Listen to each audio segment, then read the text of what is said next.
अस्सलाम वालेकुम, मैं हूं रज़ा मेकन। आप देख रहे हैं IRK न्यूज़। आइए जानते हैं आज की कुछ ताज़ा तरीन अपडेट्स सदीक जान साहब से। 3 इश्यूज़ पर बात करनी है। आखिर में ज़रा पाकिस्तान और भारत के दरमियान इस वक्त जो सूरत हाल है ताज़ा तरीन क्या है उस पर बात करेंगे, लेकिन पहले इंटरनल चीज़ों पर बात कर लेते हैं। इमरान खान साहब से मुलाकात के इम्कानात काफ़ी बढ़ चुके हैं और उसकी वजह एक ये है कि इमरान खान साहब की बहनों ने जो पिछले 2 हफ्ते से जिस तरह से उन्होंने पूरा दबाव रखा इस्लामाबाद हाई कोर्ट पर, और यानी ये वाला हफ्ता है, इस हफ्ते में तो सोमवार से लेकर जुमे तक इमरान खान साहब की बहनें जाती रहीं और फिर जुमे वाले दिन तो इमरान खान साहब की पार्टी भी गई, उनके MNAs भी गए और बड़ी तादाद में PTI ने जो है वो मार्च भी किया असम्बली से लेकर और इस्लामाबाद हाई कोर्ट तक। और जो गुज़िश्ता हफ्ता था उसमें भी ख़ास तौर पे जुमेरात जुमे को अलीमा खान साहबा और इमरान खान साहब की दीगर बहनें नौरीन न्याजी साहिबा और डॉक्टर उज़्मा खान साहिबा ये जाती रहीं और फिर वकला भी जाते रहे। तो PTI ने इतना दबाव बढ़ा दिया इस्लामाबाद हाई कोर्ट के जजेस पर, ख़ासतौर पर chief justice Islamabad high court पर, कि उनको तहरीक इंसाफ के रहनुमाओं से और इमरान खान साहब की बहनों से मुलाकात करके, वकला से मुलाकात करके ये यकीन दहानी करानी पड़ गई कि इमरान खान साहब से मुलाकात कराई जाएगी। तो अब इमरान खान साहब से जो मुलाकात है उसमें 2 चीज़ों पर जो अंदरूनी और बैरूनी दोनों महाज़ों पर जो है वो बड़ी पेशरफ्त का इम्कान है। एक तो ज़ाहिर है जो बैरूनी महाज़ है वो इंडिया वाला है और इंडिया वाले मामले पर इमरान खान साहब का बयान आएगा और इमरान खान साहब का जो भी बयान होगा वो बड़ा इंपॉर्टेंट होगा। तो एक तो जो भी उसके हवाले से इमरान खान का बयान आएगा वो काफ़ी इम्पैक्ट क्रिएट करेगा। दूसरा जो है ना, इंटरनल जो मामला है ना, और कुछ PTI के लोग समझते हैं कि जो इंटरनल एक मामला है इसी वजह से इमरान खान साहब की जो मुलाकात है वो नहीं कराई जा रही। इंटरनल मामला ये है कि तहरीक तहफ़्फ़ुज़ आईन पाकिस्तान जो है उन्होंने कुछ तजावीज़ दी हैं और कुछ फ़ैसले किए हैं, लेकिन तहरीक इंसाफ अभी तक उन फ़ैसलों की अप्रूवल नहीं दे रही। और तहरीक इंसाफ ने जो 72 घंटे मांगे हैं, अब उनके पास कोई या जो टाइम मांगा उसमें से 24 घंटे जो हैं वो तहरीक इंसाफ के पास रह गए हैं। और उनको आइडिया क्या दिया गया है तहरीक तहफ़्फ़ुज़ आईन पाकिस्तान की तरफ से, ख़ास तौर पर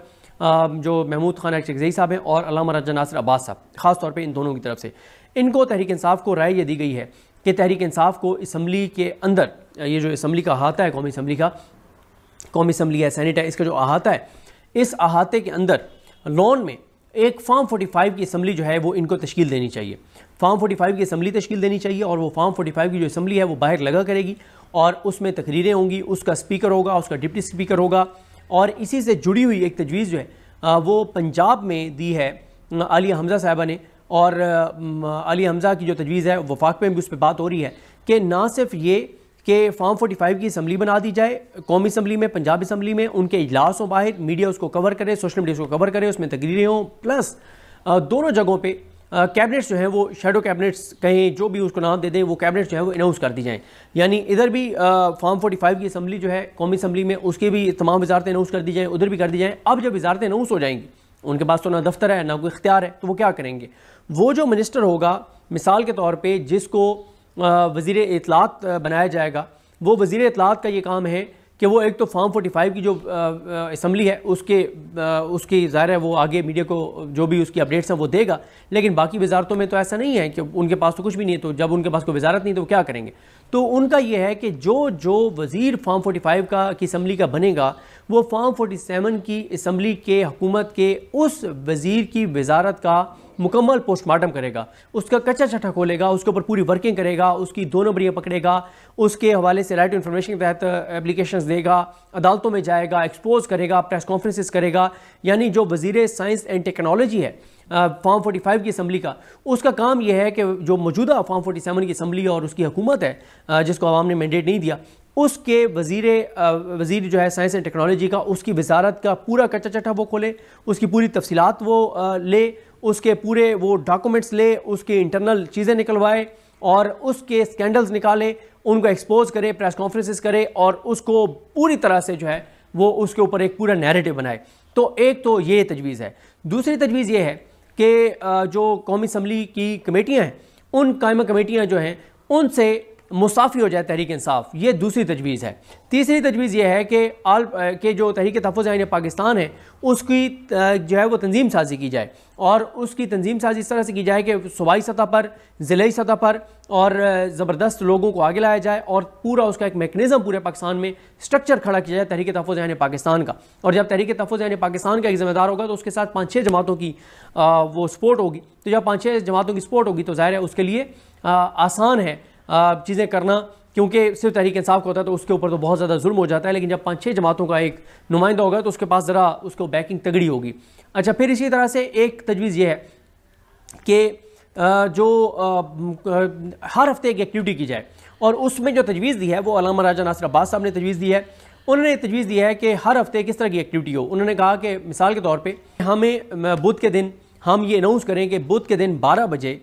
कोई जहाँ भी है, अगर कोई घरों में है तो घरों से बाहर आ जाए, घर के दरवाजे पर आ जाए, अगर कोई दफ्तर में है दफ्तर से बाहर आ जाए, अगर कोई रेडी लगा के खड़ा है तो वो वहीं पे खड़ा होकर, और अगर कोई सड़क पे जा रहा है तो वो गाड़ी साइड पे लगा के रुकेगा, और पूरे 12 बजे जो है वो 5 मिनट तक अल्लाह अकबर की सदाएं दी जाएंगी। अच्छा, इसकी उनके पीछे इसके लॉजिक क्या है कि वो क्यों ये बात कह रहे हैं, उस पर मैं आता हूँ। इसी तरह उन्होंने कहा कि उससे अगले हफ्ते जो आप एक्टिविटी करें उसमें जो टाइम आप डिसाइड करें उस टाइम के ऊपर सारे जो हैं वो खड़े होकर इय्याका नाअबुदु व इय्याका नस्तईन की सदाएं दें। तो उसकी वजह वो ये बताते हैं कि इस वक्त लोगों के अंदर ना एक मायूसी सी एक फैल गई है कि कुछ नहीं हो रहा। तो जब इस तरह की एक्टिविटीज़ होंगी तो एक तो पूरे पाकिस्तान की जब हज़ारों वीडियो सामने आएंगी कि लोग घरों से निकल के और अल्लाह अकबर की सदाएं लगा रहे हैं, इय्याका नाअबुदु व इय्याका नस्तईन की सदाएं लगा रहे हैं, और लोग सड़कों पे खड़े होकर कर रहे हैं, दफ्तरों के बाहर खड़े होकर कर रहे हैं। तो ये जब वीडियोस जब बन के और हज़ारों वीडियो सोशल मीडिया पर आएंगी तो इससे ये पता चलेगा कि पाकिस्तान की कौम, लाखों करोड़ों लोग जो हैं उन्होंने एक एतराज़ उठाया है, उन्होंने बाहर निकल कर आकर और ये सदाएं लगाकर बताया है कि हम इस निज़ाम से के ख़िलाफ़ हैं, हम इस हुकूमत के ख़िलाफ़ हैं, हम अपना प्रोटेस्ट रिकॉर्ड करवा रहे हैं, हम जो भी मजलूम है उनके साथ ज़ाहिर जिहादी कर रहे हैं। तो उनका यह है कि जब ये हज़ारों वीडियोज़ आएंगी तो लोगों को एक अचीवमेंट फील होगी कि यार ये हमने क्या किया, हमने तो एक छोटा सा काम किया है कि घर से निकल के और अल्लाह अकबर की सदाएं 5 मिनट लगाई, और ये तो पूरा पाकिस्तान का सोशल मीडिया तो कोहराम बरपा हो गया, पूरा इंटरनेशनल मीडिया इसको दिखा रहा है कि पाकिस्तान के अंदर ये एक्टिविटी हुई है। तो इसमें अल्लामा राजा नासिर अब्बास साहब का कहना है कि इससे एक एतमाद मिलेगा, एक स्टेप पे, 2 स्टेप्स में, तीसरे स्टेप में, और फिर उसके बाद वो कहते हैं कि फिर जब APCs होंगी और फिर वो साथ उनका ये है महमूद खान अजगरी साहब और अल्लामा राजा नासिर अब्बास साहब कहा कि हम ताजरों को इंगेज करें, किसानों को इंगेज करें, डॉक्टर्स को इंगेज करें, नर्सेस को इंगेज करें, सरकारी मुलाजमीन को इंगेज करें,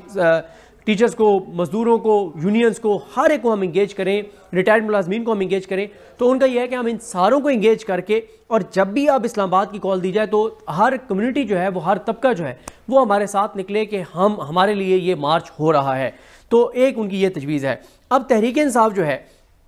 वो 2 चीज़ों पर रिलेक्टेंट नज़र आती है ख़ास तौर पर। एक रिलेक्टेंट नज़र आती है तहरीक इंसाफ जो बाहर लीडरशिप है वो कमेटियों से इस्तीफ़े देने पर रिलेक्टेंट नज़र आती है। ज़ाहिर है प्रोटोकॉल है, कमेटी के चेयरमैन हैं और माशाल्लाह जी वहाँ पे ब्यूरोक्रेट्स भी आके फिर प्रोटोकॉल भी देते हैं, बात भी सुनते हैं, 2-4 काम भी अपनी करवा लेते होंगे। एक प्रोटोकॉल भी है कि जी बड़ा माशाल्लाह। और दूसरा ये एक तो कमेटियों से मुसाफी नहीं होना चाहते तहरीक इंसाफ वाले, दूसरा तहरीक इंसाफ वाले जो हैं वो ये जो तहरीक तहफ़्फ़ुज़ यानी पाकिस्तान है, तहरीक तहफ़्फ़ुज़ यानी पाकिस्तान जो है इसका भी दूसरा जो मेन है वो है फॉर्म 45 की असम्बली बाहर नहीं लगाना चाहते, ये किसी सूरत नहीं लगाना चाहते। और तीसरा जो है वो तहरीक तहफ़्फ़ुज़ यानी पाकिस्तान को भी ये मुस्तहकम नहीं करना चाहते। अब इमरान खान साहब से जो मुलाकात होगी, अगर वलीमा खान साहब की हो जाती है, सलमान राजा साहब की हो जाती है, तो इस चीज़ पे तहरीक तहफ़्फ़ुज़ यानी पाकिस्तान को तहरीक इंसाफ ने कहा है कि हम एक बार इमरान खान साहब से इजाज़त लेना चाहते हैं। फिर उन्होंने कहा कि जी चले हमें आप टाइम दे दें। तो जो टाइम उन्होंने लिया उस टाइम में से भी अब 24 घंटे का टाइम जो है वो बाकी रह गया है। तहरीक तहफ़्फ़ुज़ यानी पाकिस्तान के अंदर 2 तरह की इस वक्त सोचें। एक उनके अंदर सोच ये है कि तहरीक इंसाफ अगर इनकी बाहर जो लीडरशिप है ये साथ नहीं भी आती तो हमें इन चीज़ों पर अनाउंस कर देना चाहिए और अल्टीमेटली तहरीक इंसाफ के ऊपर दबाव आएगा, क्योंकि उसकी वजह यह है कि अलीमा खान के ज़रिए इमरान खान साहब ने पैगाम भी भेजा महमूद खान अजगरी साहब को और अल्लामा राजा नासिर अब्बास साहब को, जिसमें इमरान खान साहब ने उनको बहुत शुक्रिया अदा किया कि आप जिस तरह से मेरे साथ खड़े हुए हैं। तो नाजरीन ये थी अहम अपडेट्स जो आपने जानी सदीक जान की ज़बानी। तो नाजरीन जुड़े रहिए मज़ीद अपडेट्स के लिए हमारे चैनल के साथ। अपना और इस चैनल का ख्याल रखिएगा। इसी के साथ अपने मेज़बान रज़ा मेकन को इजाज़त दीजिए। अल्लाह हाफिज़।